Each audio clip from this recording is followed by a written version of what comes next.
नमस्कार, मैं हूं गौरव यादव। बिहार में चिराग पासवान ने अलग रुख अपनाया। चिराग पासवान अब सुर बदलने लगे हैं। एनडीए घटक दल के सदस्य होने के बावजूद चिराग पासवान एक अलग ही ट्रैक पर हैं। क्या अलग ट्रैक पर हैं, किस तरीके के उनके सुर हैं, वो हम आपको बताते हैं। चिराग पासवान ने शाहबाद से सत्ता तक का सफर शुरू किया है। कल उन्होंने जन उद्घोष किया और उसमें जनता को संबोधित करते हुए उनका जो पुराना नारा है, जो वो चाहते हैं, जिसको उन्होंने बार बार कहा है कि मेरा विजन है कि बिहार फर्स्ट, बिहारी फर्स्ट, जो कि बार बार वो कह चुके हैं, कई बार कह चुके हैं और यहां तक कह चुके हैं कि केंद्र में 3 बार सांसद होने के बावजूद अब केंद्र की राजनीति उन्हें समझ में नहीं आती। उन्हें बिहार वापस बुला रहा है और वो बिहार का नेतृत्व करना चाहते हैं। नेतृत्व कैसे करना चाहते हैं? मुख्यमंत्री के तौर पर करना चाहते हैं। क्यों करना चाहते हैं?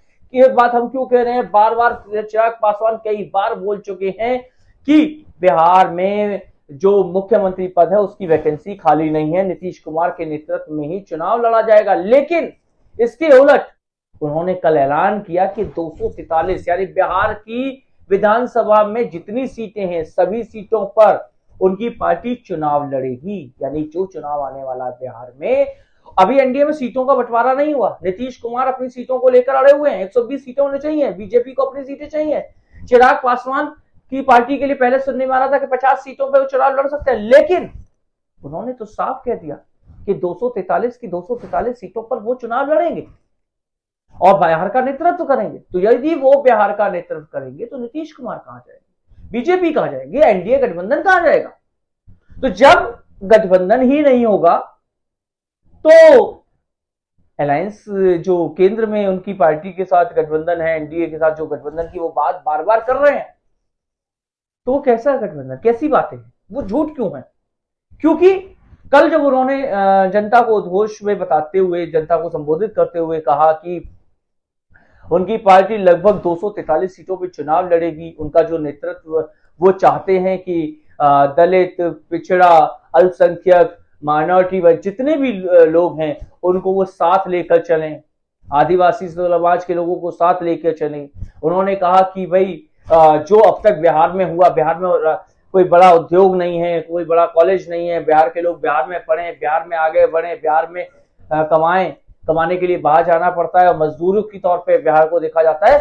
इस सब को वो खत्म करना चाहते हैं, इस सब के लिए वो काम करना चाहते हैं, इस सब के लिए वो बिहार का नेतृत्व करना चाहते हैं। उन्होंने यहां तक कहा कि मेरे पिता के देहांत के बाद मेरे परिवार को, मेरी पार्टी को तोड़ने की कोशिश की गई, मुझे मेरे घर से अलग कर दिया गया, मुझे मेरी पार्टी से अलग कर दिया गया।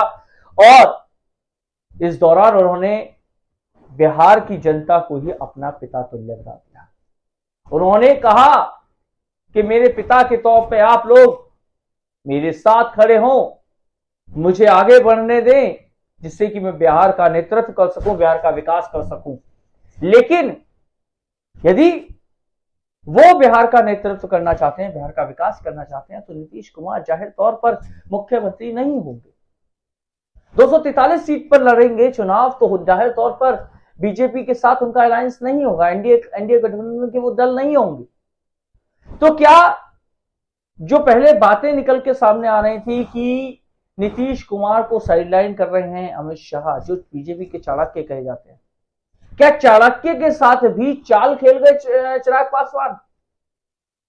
क्या प्रधानमंत्री नरेंद्र मोदी को शहमात कर गए चिराग पासवान? चिराग पासवान ने एक उद्घोष में एक तरफ तो डॉक्टर भीमराव अंबेडकर का सम्मान की बात करी, वहीं दूसरी तरफ 243 सीटों पर चुनाव लड़ने का ऐलान भी किया। साथ ही साथ उन्होंने कहा कि इस बार वो किसी आरक्षित सीट से नहीं, सामान्य सीट से चुनाव लड़ेंगे, जिससे कि ये मैसेज क्लियर हो जाए कि वो किसी विशेष वर्ग के नेता नहीं हैं, किसी विशेष समुदाय के नेता नहीं हैं, वो पूरे बिहार के नेता हैं। तभी तो बिहार का नेतृत्व करने का बिहारी जो लोग हैं वो उन्हें अब जिम्मेदारी देंगे और इस जिम्मेदारी को वो बखूबी लेना चाहते हैं। तो चिराग किसी तरीके से कोई भी रूपरेखा नहीं छोड़ना चाहते। यही कारण है कि नीतीश नाराज होते हैं, हो जाए, अमित शाह नाराज होते हैं, हो जाए, कोई भी नाराज होता है, हो जाए, बिहारी नाराज नहीं होना चाहिए, बिहार नाराज नहीं होना चाहिए। बिहार का नेतृत्व करना है, बिहार को आगे बढ़ाना है, पूरे देश से पहले विकास बिहार का करना है। ये सब उन्होंने अपने जनोद्घोष में कहा।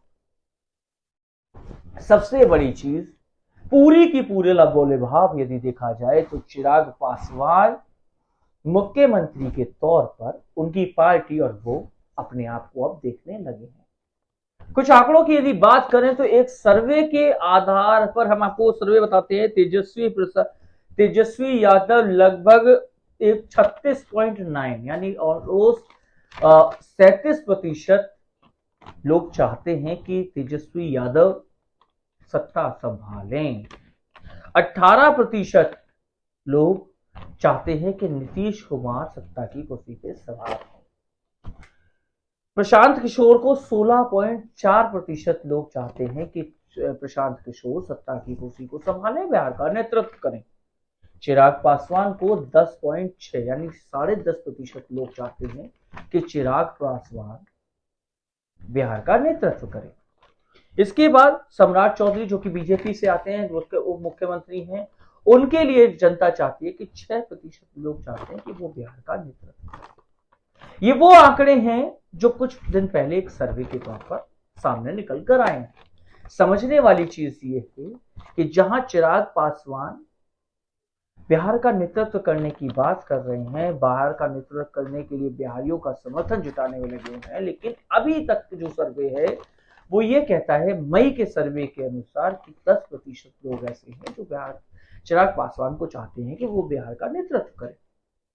हम इससे पुराने आंकड़ों पर यदि बात करें, अप्रैल के महीने में तेजस्वी यादव को 35% लोग चाहते थे कि वो नेतृत्व करें, और मई में लगभग 37% लोग चाहते हैं कि वो बिहार का नेतृत्व करें।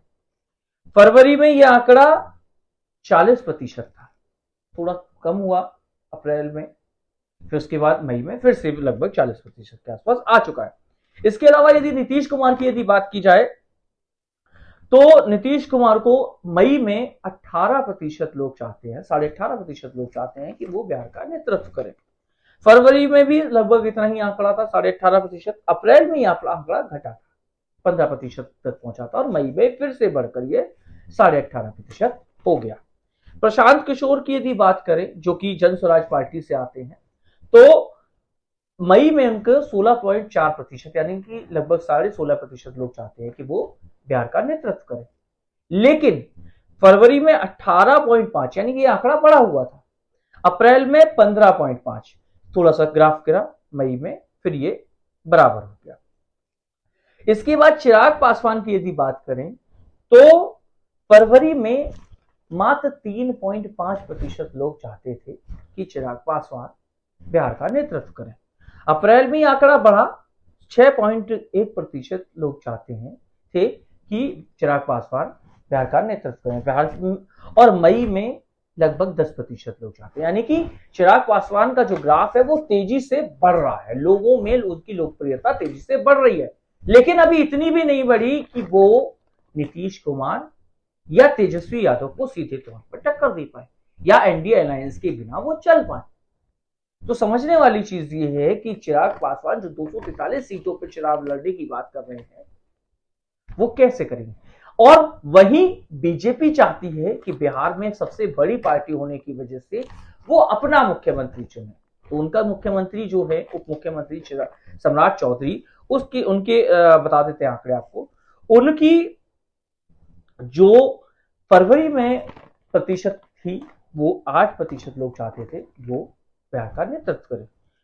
अप्रैल में ये बढ़ा 12% तक पहुंचा, लेकिन मई में ये काफी गिर गया और मात्र 6% पर रह गया, 6.5% पर रह गया। समझने वाली चीज ये है कि बिहार की राजनीति दिन प्रतिदिन बदलती जा रही है, दिन प्रतिदिन लोगों को बिहार में चेहरे पर विश्वास हटता जा रहा है। तेजस्वी यादव का ग्राफ तेजी से बढ़ रहा है, नीतीश कुमार के ग्राफ में काफी गिरावट देखने को मिली है। अब चूंकि चिराग पासवान भी खुलकर नीतीश कुमार के साथ नहीं उनके खिलाफ खड़े होते नजर आ रहे हैं, तो क्या उनके नीतीश कुमार के ग्राफ में और गिरावट होगी। और समझने वाली चीज है, बीजेपी के जो चाणक्य हैं अमित शाह और बीजेपी के जो सर्वे सर्वा है मोदी, दोनों के खिलाफ चिराग पासवान के सुर है। वो कह रहे हैं कि वो खुलकर उनकी पार्टी अकेले चुनाव लड़ेगी, वो साफ साफ, क्योंकि 243 सीटों का मतलब है अकेले चुनाव लड़ना। तो क्या चिराग पासवान अब एनडीए घटक दल से बाहर हो गए? वो अब समर्थन नहीं देंगे बिहार में भी और केंद्र में भी? समझने वाली चीज है। और यदि नीतीश कुमार को मुख्यमंत्री पद नहीं मिलता तो क्या केंद्र की कुर्सी बची रहेगी? ये कई ऐसे सवाल है जिस पर हम निगाह बनाए रखेंगे।